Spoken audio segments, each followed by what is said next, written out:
има два дела вашиот панел, има два дела, 30 години независности и евроатлантски интеграции, кои ние ги подразбираме како секој пат споени една со друга, затоа што за малите држави кои излегува од комунизмот практично немаше друга подобра алтернатива, освен со помош на старите или зрели демократи, стабилизирани демократи да се обидат и самите се стабилизира што е можно побрзо и да, она што е најважно кај секој од нас, да биде што е можно побрзо изграден систем, економски систем кој ќе им дава бенефити на граѓаните, бидејќи тоа е целта на секоја држава, незините граѓани да имаат подобар, побогат и посреќен живот. Меѓутоа сега нема да зборам многу за 30 години независност, ќе отприлика тие работи кои се битни за 30 години независност се набројани и се општо место, мислам дека никој нема спор околу тоа.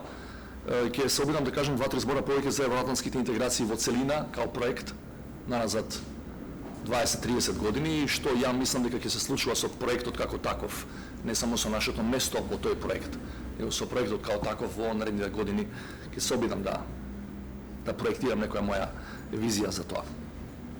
Значи, након со најголемите достигнувања во државата се тие 2, 3, 4, евентуално, прво влезот во Обединети нации со провизорно име, со привремено име, што ни овозможи да стекнеме базична сигурност дека државата ќе постои.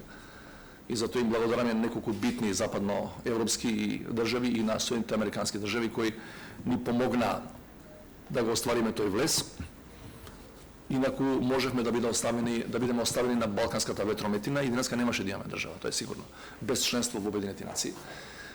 Вториот битен момент е рамковниот договор кој создаде не само што ги прекина насилствата и внатрешниот конфликт, туку создаде предпоставки за постабилен, поизвесен, попредвидлив развој на државата со оглед на нејзината хетерогена внатрешна структура во етничка смисла и последен битен момент, елемент е членството во НАТО 2020 формално, со која се заокружи безбедносна архитектура околу нашата држава, бидејќи не сме сами, сега сме заедно со други 29 земји членки во таа алијанса.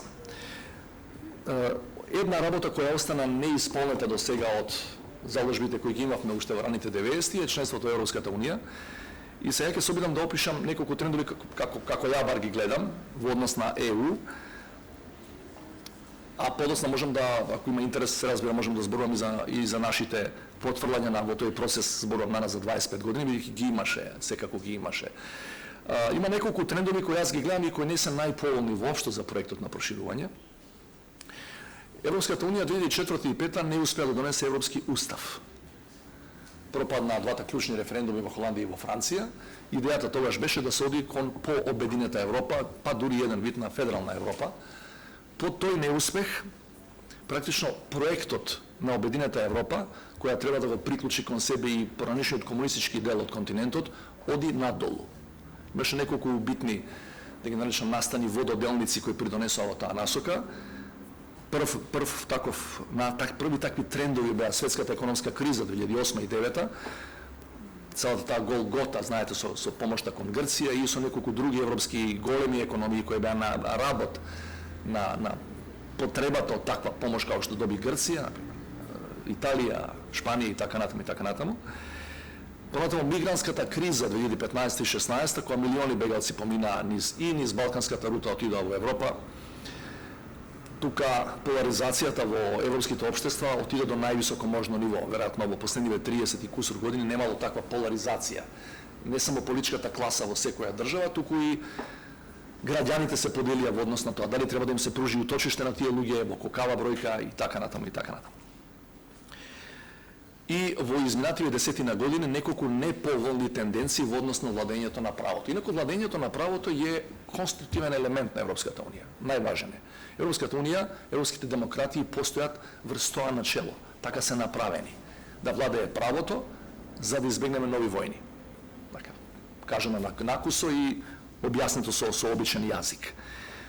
Кога имате во неколку земји членки неповолни тенденции во делот на владење на правото, тоа значи дека по дефиниција се слабија внатрешната кохезија на унијата. Европската унија со олабавена или со ослабена внатрешна кохезија не може да биде глобален играч. Што е стара тенденција на оние кои ја направиле уште Европската унија и на секоја комисија која доаѓа потоа. И најновата Европска комисија на фон дер Лајен, клучната определба кажана од устата на незината председателка е Европската унија во незиниот мандат од 5 години да биде крупен геостратешки играч, геополитички играч. И последно од овие 3-4 трендови кои ги набројувам, кои одеа контра почетните амбиции, аспирации, ентузијазам дека европскиот проект ќе биде поширок, подлабок и побрз, поуспешен се разбира, е неуспехот во проширувањето во последниве десетина години. Че во овој момент ви имате 4 држави кои две чекаат да почнат преговори, две се во преговори, а не преговараат и се разбира при тоа за жал Турција никој не ја спомнува.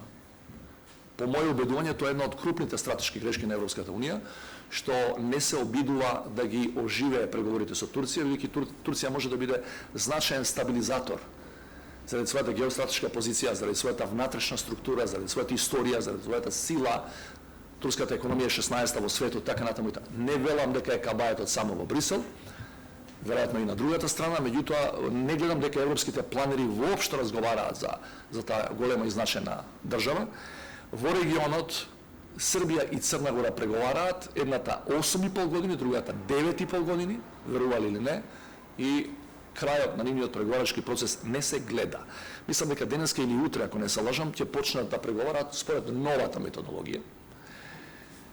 И ќе видиме на таа прва нивна конференција ќе се донесе одлука поточно за таква работна меѓувладина конференција и тогаш ќе видиме што ќе им биде во наводници признаено од досегашните преговори, бидејќи нешто завршија во тие преговори, меѓутоа наближуваат една декада и ефектите ги нема. И не велам повторно дека Брисел е кабает за тоа. Сигурно има кабает и на другата страна, меѓутоа тоа треба да се каже јасно и гласно, да се дефинира каде е кабаетот, а не е вака да се премолчува. Значи Европската унија практично сите овие работи ги премолчува и се бави со внатрешната своја кохезија или со обидите да направи консенсус. Клучниот проблем на Европската унија, зашто таа нема никогаш да биде геостратешки играч од крупен калибар, е тоа што тие за се практично работат со консензус. 27-0 мора да биде. Ако и еден е против, независно од големината на таа држава, Европската унија не може да донесе одлука. Практично таа е закочена, таа е парализирана од клучниот механизам според кој се има договорено од 57 наваму да работа, значи фул консензус. Меѓутоа, без измена на тој принцип, ЕУ не може да биде битен глобален играч. Има некакви најави од нашите посети во Брисел, а веројатно и нешто у медиумите го има, и е дека Европската унија ќе се обиде почната една конференција за иднината на Европа, во која ќе бидат поканети да партиципираат и земјите кандидати. Таму има некакви иницијални драфтови од некои партиципиенти дека кои одат во насока на измена на овој принцип на консензус, целосен консензус, барем за најбитните прашања. Меѓутоа за сега, иако е рано, за сега нема атмосфера во Брисел во која тоа било прифатено од сите, бидејќи и да го смените принципот на целосен консензус, мора да имате целосен консензус. Што се случува во ситуација кога таа организација е практично парализирана во тоа да носи брзи и ефикасни одлуки, воопшто не навлегувам во ова што се случуваше година дена последнава година со вакцините и доцнањето за земјите членки во испораката на вакцини, тоа би го оставам на ваш заклучок, го знаеме тоа. Меѓутоа во ситуација која сте така едно круто бюрократско тело кое тешко носи одлуки, вие нужно предизвикувате пораст на евроскептицизмот во државите кои сакаат да станат членки. Сите мерења на пулсот на граѓаните изминативе неколку години, а последна година особено заради пандемијата, ги покажуваат и ги засилуваат тие трендови. Евроскептицизмот е во пораст, значаен пораст во регионот на Западниот Балкан, се разбирајќи нас. Она што е поразително, јас вчера имав прилика да ги видам најновите податоци на Юростат за евроскептицизмот во самата Европска унија.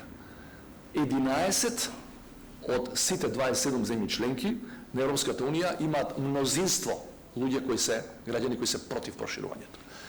Да биде веста уште полоша, во тие 11, тоа се 11 држави кои се најмоќни. Пред тога си Германија и Франција. И вие предпоставувате, знаете, секој политичар кој оди на во кампања, мора да следи што граѓаните бараат од него. Многу тешко ќе биде во наредниве години со ваков евроскептицизам, да се надеваме дека ќе се намали, да најбитните европски политичари кога ќе одат на внатрешните избори кај себе, таму да одат наспроти желбата на мнозинството граѓани. Ја би сакал да бидам таков политичар кој има визија следниве 30 години, а не визија само да победи и да има мандат од 4 или 5 години. Тоа многу ретко се случува. Во перспективите кога ги гледате на Западниот Балкан, и тоа сум го кажал многу пати, еден фактор морате постојано да го калкулирате, инаку немате добра перспектива на краток рок.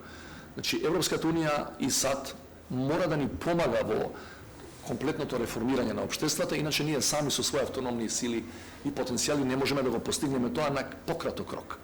Значи, ако со нивна помош ни треба 10 или 20 години, значи практично во рамки на една генерација, да стигнеме на сегашното просечно ниво на ЕУ, а ако сме сами, и ако воопшто имаме политичка волја да одиме во таа насока, во целосна демократизација, тоа ќе ни треба 3, 4, 5 пати по-долг временски период да го постигнеме истото.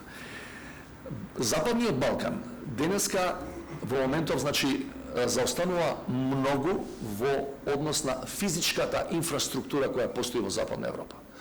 Она што мене ме загрижува посебно е што, а пандемијата тие трендови ги направи повидливи, е што ние уште повеќе заостануваме и најверојатно ќе заостануваме уште повеќе во дигиталната инфраструктура. Две работи ќе определат успешноста на државите во 21 век, особено во следнава деценија. Тоа е процесот на дигитализација, кој ќе се дигитализира побрзо, подлабоко и посеопфатно, тој ќе биде подобар и во економска смисла, тој ќе биде и побезбеден, ако зборите во чисто безбедносна смисла, и второто е заштита на човековата околина. Двата процеса, иако за првиот не ви се чини така, бараат многу пари, многу ресурси и бараат многу знаење и вештини кои ние ги немаме. Во тие два процеса, ако не добиеме поддршка од Европската унија, ние ќе заостануваме уште повеќе од ова што сега заостануваме во моментот. Значи, ние мораме да усватиме тоа дека ако не стигнавме на време со нивна помош или сами да направиме пруги, патишта и така натаму, што сме направиле, меѓутоа да знаете, коридорите 10, 8 и така натаму, следниве 10-20 години нема да бидат клучниот фактор за економски развој. Добро е да ги имаме, добро е да сме испобрзани, меѓутоа дигиталната инфраструктура ќе биде најбитниот предуслов за развој на државите и на општествата. Да се вратам сега на евроинтеграциите. Ние што можеме да направиме сосема конкретно, можеме и понатаму да збориме и во детали за тоа, меѓутоа начелно, што можеме да направиме во ситуација кога проширувањето е де факто замрзнато, заради причини овде, заради причини во Брисел, заради причини секаде во светот, но замрзнато е во моментов. Ние можеме да направиме, мораме да направиме две работи. Значи, овој проект што го нарекуваме Европа дома, мораме што побрзо да го имплементираме, ама овој пат вистински, реално и длабоко. Секаде, во сите сектори на општеството. И втората точка, не сум ја кажувал до сега во јавност, меѓутоа имам намера да почнам да ја кажувам наредниот период и да почнеме да работиме на таа тема. Јас мислам дека треба наскоро да почнеме да го враќаме во живот нашиот стар стратешки договор со САД од 2008 година. Ние подпишавме декларација, подпишавме договор 2008 и тоа беше една политичка порака дека не сме заборавени, не сме сами. Меѓутоа, по мое видување тука во тој договор има барем 4 до 5 области во кои би требало да се обидеме да ги конкретизираме работите и сосема конкретно да влеземе во соработка со Соединетите Американски држави. За оваа работа, за оваа последнава, најверојатно наскоро ќе имаме неколку средби на ниво на државно раководство и се разбира со нашите американски партнери, бидејќи без согласност за таков тип на продлабочена соработка не можеме да одиме унилатерално. Но јас се надам дека наскоро ќе можеме тоа да го постигнеме, бидејќи ова не значи откажување од европските интеграции. Значи да можеме да земеме да зграбиме што може повеќе од тие европски интеграции. Меѓутоа, јас мислам дека секој од нас што е биран на избори, дадена му е доверба да води држава, ресор, град, општина, мора да размислува за алтернативи. Што ако спорот со Бугарија се одлоговлечи години и години? Не велам 25 како со Грција. Ние не можеме да седиме со скрстени раце и да чекаме од Брисел добри вести.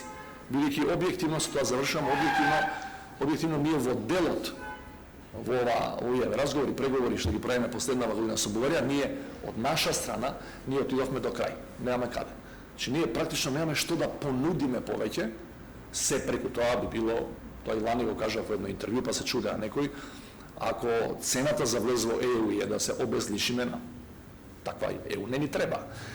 Значи, велам, сега само можеме да очекуваме после бугарските избори, после правенето на нова влада и конституирање на новиот парламент, тие да кажат како ќе излеземе од оваа ситуација која самите нас создадоа. Не можем да видам што воопшто можеме ние да понудиме плюс од наша страна, а до сега да не е понудено.